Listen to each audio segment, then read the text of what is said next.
അപ്പോൾ നമുക്ക് ക്ലാസ് തുടങ്ങാം. ഇന്നത്തെ ക്ലാസ്സിൽ international organisation of legal metrology അതിൻ്റെ 10 മാർക്ക് ചോദ്യോത്തരങ്ങളാണ് നമ്മൾ നോക്കാൻ പോകുന്നത്.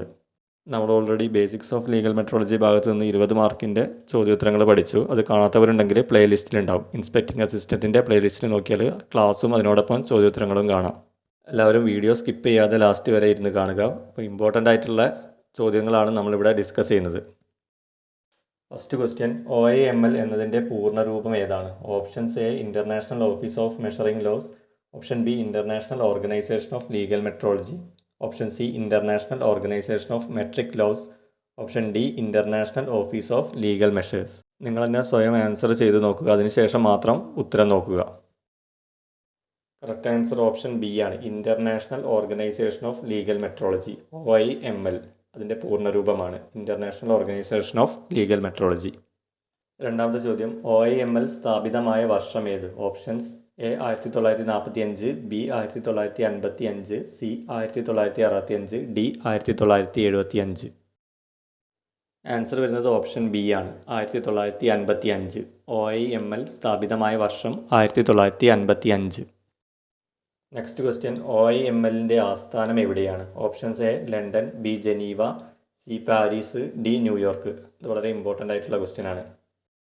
ആൻസർ നിങ്ങൾക്ക് കിട്ടി വിചാരിക്കുന്നു. Option C Paris. OIMLൻ്റെ ആസ്ഥാനം പാരീസ്, ഫ്രാൻസിലെ പാരീസ്. അടുത്ത നാലാമത്തെ ചോദ്യം, OIMLൻ്റെ പ്രധാന ലക്ഷ്യം എന്താണ്? ഓപ്ഷൻ എ വിദ്യാഭ്യാസ വികസനം, ബി അന്താരാഷ്ട്ര വ്യാപാരത്തിൽ അളവുകളുടെ ഏകീകരണം, സി ആരോഗ്യ സംരക്ഷണം, ഡി ബാങ്കിംഗ് നിയന്ത്രണം. ഇത് ആൻസർ ഓപ്ഷന് കിട്ടും, എളുപ്പമാണ്.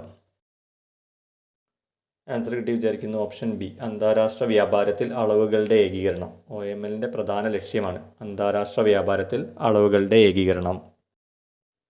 അടുത്ത ചോദ്യം, ഇൻ്റർനാഷണൽ ഓർഗനൈസേഷൻ ഓഫ് ലീഗൽ മെട്രോളജിയിൽ നിലവിൽ എത്ര അംഗരാജ്യങ്ങളുണ്ട്? Options A 57, B 60, C 63, D 64.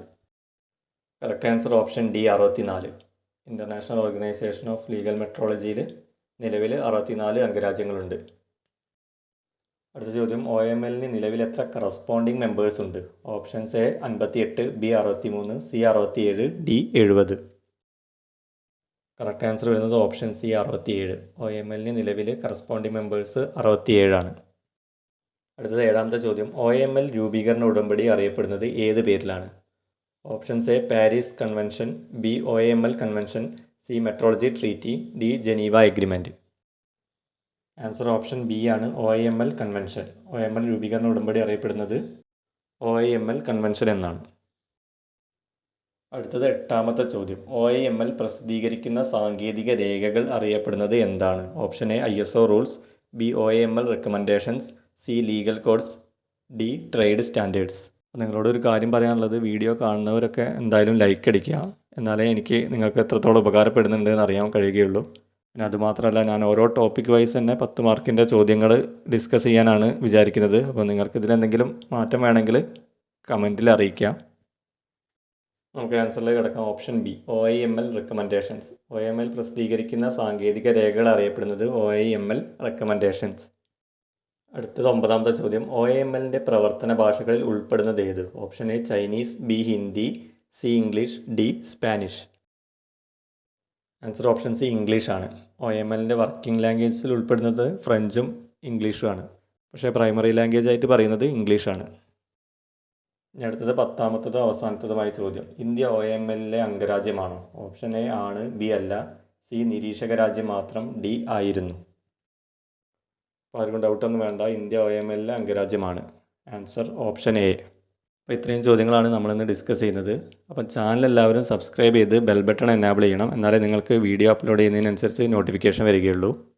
അടുത്ത ക്ലാസ്സിൽ ഞാൻ നാഷണൽ ഫിസിക്കൽ ലാബോറട്ടറി എന്ന ഭാഗത്തുള്ള ചോദ്യങ്ങളാണ് ഡിസ്കസ് ചെയ്യുക. അതിൽ നിന്നുള്ള ഒരു ചോദ്യമാണ് നിങ്ങളോട് ചോദിക്കുന്നത്, നാഷണൽ ഫിസിക്കൽ ലാബോറട്ടറിയുടെ ആസ്ഥാനം എവിടെയാണ്? ഉത്തരം അറിയുന്നവർ താഴെ കമൻറ്റ് രേഖപ്പെടുത്തുക.